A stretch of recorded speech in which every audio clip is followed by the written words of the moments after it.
Revenge trading एक ऐसी type of emotional trading जो आपको मार्केट में लॉस मेकिंग ट्रेडर बनाती है और अल्टीमेटली आप अपनी कैपिटल लूज कर देते हैं।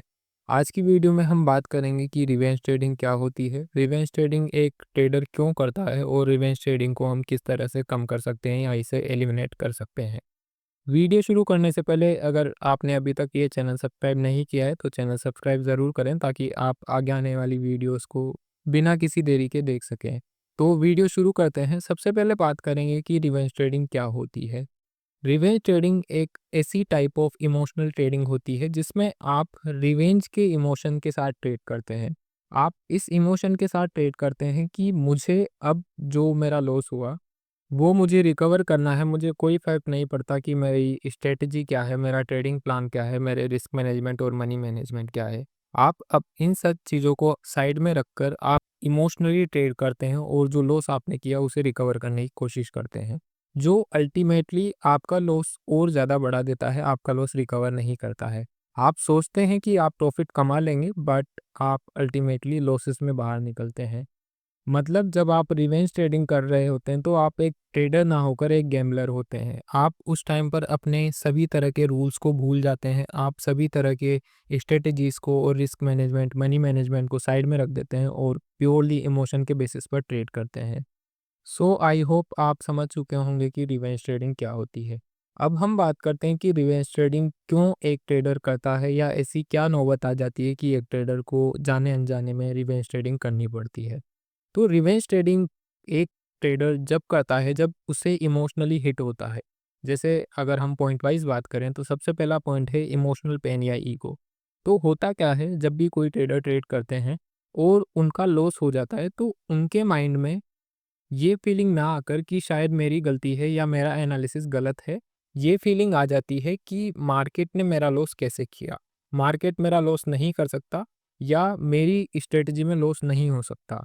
तो वो फिर इस फीलिंग के साथ वो जो लॉस हुआ उसे रिकवर करने के लिए ट्रेड करते हैं और वहाँ पर उनकी स्ट्रेटजी या प्लान तो साइड में हो जाता है और इमोशन आगे आ जाते हैं कि हाँ, अब मेरा जो लॉस हुआ मुझे वो रिकवर करना है। जो अल्टीमेटली और बड़ा लॉस करने पर उन्हें मजबूर कर देता है।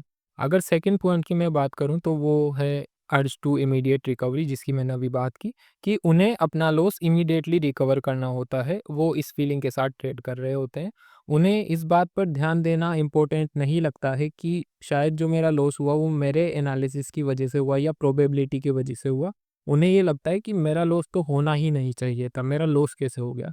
और फिर वो उसे रिकवर करने के लिए रिवेंज ट्रेडिंग करते हैं। नेक्स्ट अगर पॉइंट की मैं बात करूँ तो वो है कसिनो माइंडसेट।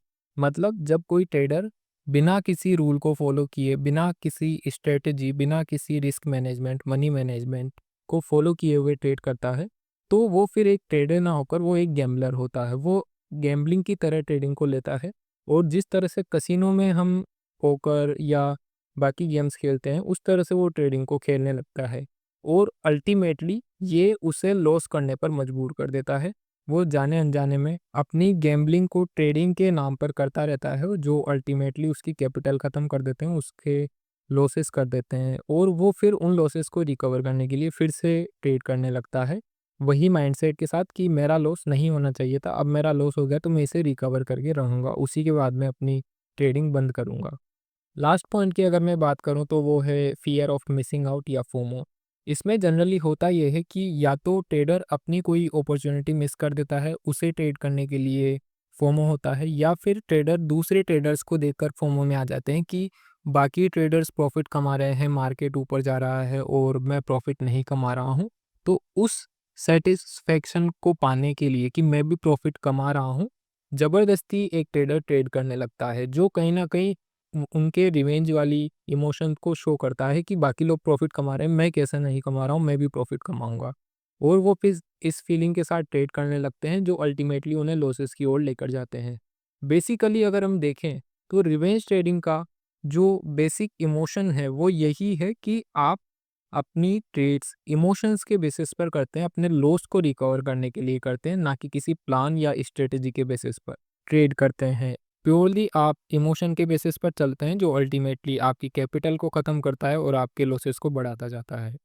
अब हम बात करते हैं कि रिवेंज ट्रेडिंग को किस तरह से रोका जा सकता है। इसके स्टेप्स काफ़ी सिंपल हैं, बट लोग इन्हें फॉलो नहीं कर पाते हैं और वो लॉसेस करते जाते हैं। तो चीज़ें देखने में काफ़ी सिंपल है बट उन्हें फॉलो करना थोड़ा हार्ड है, तो आप इसे फॉलो करेंगे तो आप भी रिवेंज ट्रेडिंग से बच सकते हैं। तो पहले पॉइंट की अगर मैं बात करूँ तो वो है set a loss limit for a day. ये काफ़ी ज़्यादा ज़रूरी है, इसे आप कह सकते हैं कि ट्रेड्स पर डे डिसाइड करना। जब आप मनी मैनेजमेंट और रिस्क मैनेजमेंट फॉलो करते हैं तो आपकी ट्रेड्स पर डे डिसाइडेड होती हैं और एक ट्रेड में आप कितना लॉस लेंगे ये भी डिसाइड होता है। तो जब आपने एक बार ट्रेड्स पर डेट डिसाइड कर ली, मान लेते हैं आपने 3 ट्रेड डिसाइड कर ली और आपने लॉस पर डेट भी डिसाइड किया हुआ है, मान लेते हैं 1000 रुपये आप लॉस लेते हैं पर ट्रेड पर। तो इस तरह से आपका लॉस पर डे हो गया 3000 रुपये। अगर आपको 3000 रुपये लॉस हो जाता है तो फिर आप उस दिन के लिए ट्रेड बंद कर देंगे और अगले दिन अच्छे माइंडसेट के साथ, बिल्कुल फ्रेश माइंडसेट के साथ आएंगे और ट्रेड करेंगे। तो इस तरह से अगर आप अपनी लिमिट सेट कर लेते हैं लॉस की ट्रेड्स पर डे की, तो आप कहीं न कहीं रिवेंज ट्रेडिंग से बच सकते हैं। नेक्स्ट पॉइंट की अगर मैं बात करूँ तो वो है टेक अ ब्रेक। ये भी काफ़ी अच्छा सॉल्यूशन है कि जब आपको कंटिन्यूअसली लॉसेस हों, तो आप टाइम लें, अपना बैठें थोड़ी देर और ध्यान दें कि यहाँ पर जो मेरा लॉस हुआ वो किस वजह से हुआ। वो प्रोबेबिलिटी की वजह से हुआ या मैंने कोई रूल फॉलो नहीं किए इस वजह से हुआ या सेटअप की जो रिक्वायरमेंट है वो मैं फुलफ़िल नहीं कर पाया।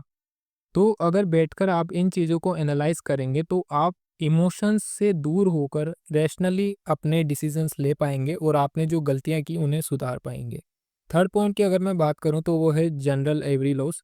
इसमें लॉस ही नहीं, सिर्फ प्रॉफिट या आपको सारी ट्रेड्स ही जनरल करनी चाहिए। जनरल करने का मतलब होता है कि आपने जो भी ट्रेड्स ली किसी दिन या कभी भी, आप उसे किसी पर्टिकुलर नोटबुक में लिख कर रखते हैं और जो भी उसमें आपने आउटकम अचीव किया, वो प्रॉफ़िट हो सकता है या वो लॉस हो सकता है, आप उसे लिख कर रखते हैं।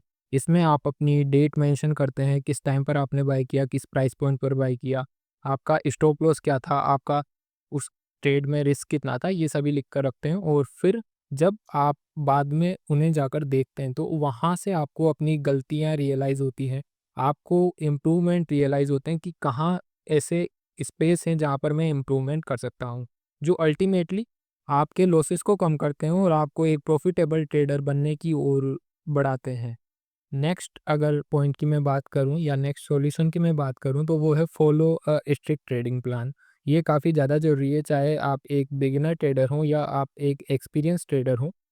ट्रेडिंग प्लान फॉलो करना काफ़ी ज़्यादा ज़रूरी है क्योंकि स्टॉक मार्केट, क्रिप्टो मार्केट या फॉरेक्स मार्केट जैसे किसी भी अनसर्टन एनवायरनमेंट में जब आप बिना किसी प्लान के चले जाते हैं, तो वहाँ पर काफ़ी ज़्यादा चांसेस है कि आप अननेसेसरी ट्रेड्स लेंगे, अननेसेसरी चीज़ें करेंगे और अल्टीमेटली आप अपनी कैपिटल को लूज़ कर देंगे। आपने जो भी ट्रेड्स ली उनमें लॉस कर देंगे। हो सकता है आप 1 ट्रेड या 2 ट्रेड में प्रॉफ़िट कमा लें, बट जब आप ओवरऑल आउटकम देखेंगे तो वो लॉस ही होगा। तो इस वजह से ऐसे अनसर्टेन एनवायरनमेंट में एक ट्रेडिंग प्लान होना काफ़ी ज़्यादा ज़रूरी है। अगर आप ट्रेडिंग प्लान सीखना चाहते हैं कि क्या होता है और इसे कैसे बनाया जाता है, तो इसके लिए आप चैनल विज़िट कर सकते हैं, वहाँ पर आपको वीडियो मिल जाएगी। लास्ट पॉइंट की अगर मैं बात करूँ तो वो है लॉन्ग टर्म थिंकिंग रखना। जब भी आप किसी प्रोफ़ेशन को चूज़ करते हैं, तो आप उसे 1 दिन, 2 दिन या 3 दिन करने के लिए चूज़ नहीं करते हैं। आप लॉन्ग टर्म विज़न के साथ आते हैं कि मुझे अगले 5 साल, 10 साल या पूरी लाइफ़ यही काम करना है। तो इसी तरह से अगर आप ट्रेडिंग भी पूरी लाइफ़ करना चाहते हैं, तो 1 दिन, 2 दिन के लिए ना सोचें, आप अगले कुछ सालों के लिए अपने करियर के लिए सोचें। और अगर आप ऐसा करेंगे तो फिर आप अल्टीमेटली काफ़ी रूल्स जो बने हुए हैं उन्हें फ़ॉलो करेंगे।